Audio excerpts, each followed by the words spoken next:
बातमी नाशिकमधून आहे। सविस्तर बातमी आहे। नाशिकच्या ठिकाणी ठाकरेंच्या शिवसेनेला धक्का बसणार आहे। संघटनात्मक बांधणीत विश्वासात घेतलं जात नाही, त्यामुळे नाराज असल्याची कबुली सुधाकर बडगुजर यांनी दिली आहे। त्यातच बडगुजर यांनी सोमवारी मुख्यमंत्री फडणवीस यांची सुद्धा भेट घेतली। त्यामुळे बडगुजर भाजपच्या मार्गावर आहेत का, अशा चर्चा सुरू आहेत।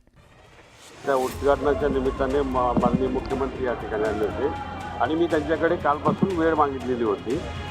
जे बदल झाले ते त्यामुळे अनेक 10-12 लोक नाराज झाले आणि तिथून मग नाराजीचा सूर हा आजपर्यंत तरी आहे। पक्षामध्ये संजय राऊत सारखे लोक असताना, त्यांची एवढी बडबड असताना दुसऱ्या कोणाची दुश्मनाची त्यांना गरज नाही उद्धव ठाकरेंना। पुढे जाणार पक्ष ज्या दिवशी आमच्याकडे सत्ता असेल त्या दिवशी पक्ष बदलणारा पहिला माणूस गिरीश महाजन असेल। नाशिकमधल्या राजकीय कुंभाचे वारे भाजपच्या दिशेनं वाहत असल्याचं घडामोडींवरून स्पष्ट होत आहे। सुधाकर बडगुजर यांनी सोमवारी मुख्यमंत्र्यांची भेट घेतल्यानंतर दुसऱ्या दिवशी नाराज असल्याची थेट कबुली दिली। त्यानंतर गिरीश महाजनांनी राऊतांवर तोफ टाकली, तर राऊतांनीही महाजनांचा हिशेब चुकता केला। मात्र यावेळी शिंदेंच्या शिवसेनेकडून नव्हे तर भाजपकडून नाशिकमध्ये ऑपरेशन टायगरला गती देण्यात आल्याचा अंदाज बडगुजर यांच्या वक्तव्यावरून लावता येतो। विधानसभेमध्ये आम्हाला अपयश आलं। अपयशानंतर माझी भूमिका थोडंसं मी सांगितलं की मी ह्या पदावरती मला काम करणं शक्य नाही, तुम्ही दुसऱ्याची नियुक्ती करावी अशी मी विनंती केली पक्षप्रमुखांना आणि त्यानुसार त्यांनी निर्णय घेतला। परंतु संघटनात्मक बदल करत असताना एक अविश्वासाचं वातावरण निर्माण झालं।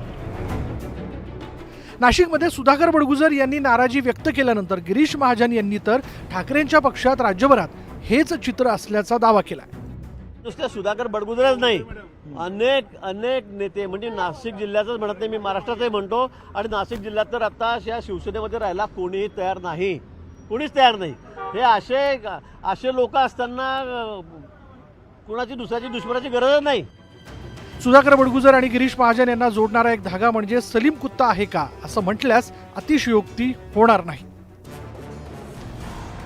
कारण 2 वर्षांपूर्वी सुधाकर बडगुजर आणि दाऊद इब्राहिमच्या डी कंपनीमधील सलीम कुत्ताचा व्हिडिओ समोर आल्यानं राजकीय वाद सुरू झाला होता। भाजप आमदार नितेश राणे यांनी सलीम कुत्ता आणि सुधाकर बडगुजर यांचे फोटो विधानसभेत झळकावले होते। त्यानंतर तत्कालीन उपमुख्यमंत्री आणि गृहमंत्री देवेंद्र फडणवीस यांनी SIT स्थापन केल्याची घोषणा केली। तर दुसरीकडे राष्ट्रवादी काँग्रेसचे नेते एकनाथ खडसे यांनी विधान परिषदेत गिरीश महाजन यांचा फोटो दाखवला होता।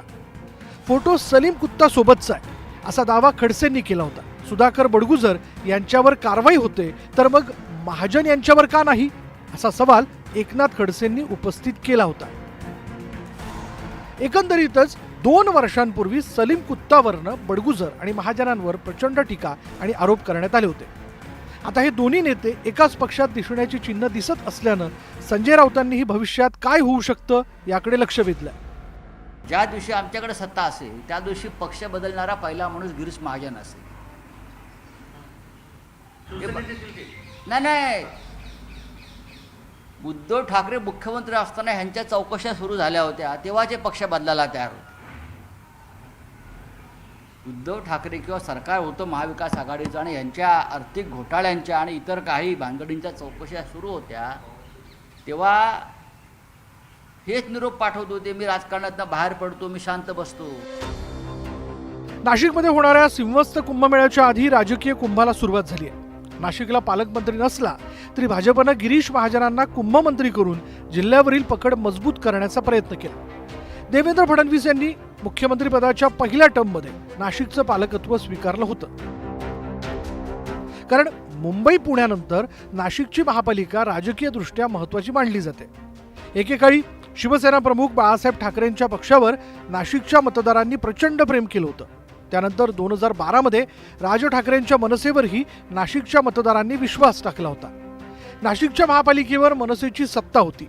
मात्र मागील 3 वर्षात भाजप आणि एकनाथ शिंदेंच्या शिवसेनेत राजकीय वर्चस्वाची चढाओढ निर्माण झाली आहे। त्यातच आगामी पालिका निवडणुकीच्या तोंडावर विरोधी पक्षातील नेत्यांनी सत्ताधाऱ्यांच्या गोटात जाण्यासाठी धडपड सुरू केली आहे। मात्र यावेळी नाशिकमध्ये शिंदेंच्या शिवसेनेला पिछाडीवर टाकत भाजपनं ऑपरेशन टायगरसाठी बाह्या सरसावल्याचं स्पष्ट होत आहे। आता या सर्व घडामोडींच्या पार्श्वभूमीवर उद्धव ठाकरे आणि राज ठाकरे एकत्र आले तर नाशिकचे मतदार पुन्हा ब्रँड ठाकरेकडे वळतील का? ठाकरे बंधूंच्या एकीमुळे राज्यातील राजकीय चित्र बदलेल का? हे आता लवकर स्पष्ट होईल. संतोष गोरे, न्यूज 18 लोकमत, मुंबई.